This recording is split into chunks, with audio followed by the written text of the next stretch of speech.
माँ भगवती पीताम्बरा एवं मृत्युंजय महादेव के 10 दिवसीय महामहोत्सव के आज दूसरे दिन पंचांग पूजन, मंडप प्रवेश, देवी देवता स्थापना, प्रतिष्ठा पूजन कार्यक्रम का आयोजन किया गया। यज्ञाचार्य पंडित विष्णु भारद्वाज जी के नेतृत्व में वेद पाठी ब्राह्मणों के द्वारा पूजन कार्य हुआ। ऋग्वेद की ऋचाओं संग अरणि मंथन के द्वारा अग्नि भगवान का प्राकट्य एवं दर्शन हुए। अरणि मंथन का तात्पर्य बिना माचिस, कपूर या किसी पदार्थ के अग्नि भगवान को प्रकट किया जाता है।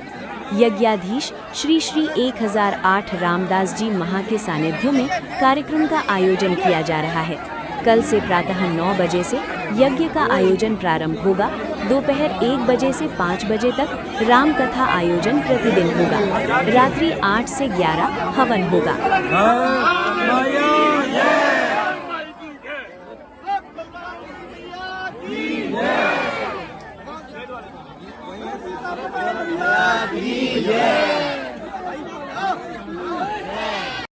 ये केवल फिरोजाबाद जनपद के लिए नहीं, प्रदेश के लिए नहीं, देश के लिए एक बहुत बड़ा आयोजन है।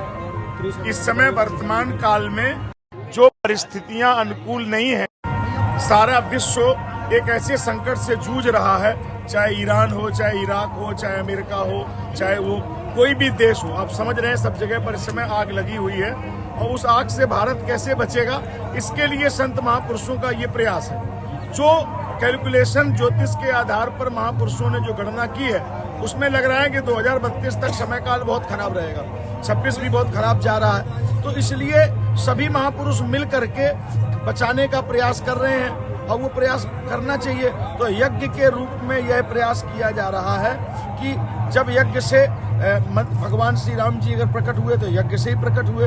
यज्ञ के द्वारा ही रावण के समुद्र जो उसका गलत साम्राज्य था, जो कुछ अनैतिक कार्य कर रहा था, एक विश्वामित्र के यज्ञ के कारण ही उसके उस सभी दुराचारी कदमों को रोका गया। तो जैसे उस काल में यज्ञ हुआ और उस यज्ञ से चाहे संसार की कोई संपत्ति ऐसी नहीं जो ना निकली हो। मंथन का अर्थ ही होता है कि जैसे भागवत जी में जो वर्णन है, अरणि मंथन किया गया, जंघाओं का, तो पृथु भगवान प्रकट हुए और पृथु भगवान ने 100 अश्वमेध यज्ञ किए और सारी पृथ्वी को जगह जगह पर यज्ञ कराए। तो ये एक ऐसी प्रक्रिया है कि अब जैसे यहाँ पर आप ये नहीं कह सकते हैं, जो लोग सामने थे या उसकी क्लिपिंग आपके पास होगी वो आप उसमें डाल सकते हैं कि कहीं से अग्नि को अलग से लाया नहीं गया, स्वयं अग्निदेव साक्षात अरणि मंथन के द्वारा प्रकट हुए। वेद मंत्र बोले गए और उन वेद मंत्रों से दैवाधीनम जगत सर्वम और मंत्राधीनांश देवता, देवताओं के अधीन संसार है, देवता मंत्रों के अधीन है और वो मंत्र ब्राह्मणों के अधीन है। तो ये यही वैदिक प्रक्रिया से लाखों लाख लोगों का लाभ मिले।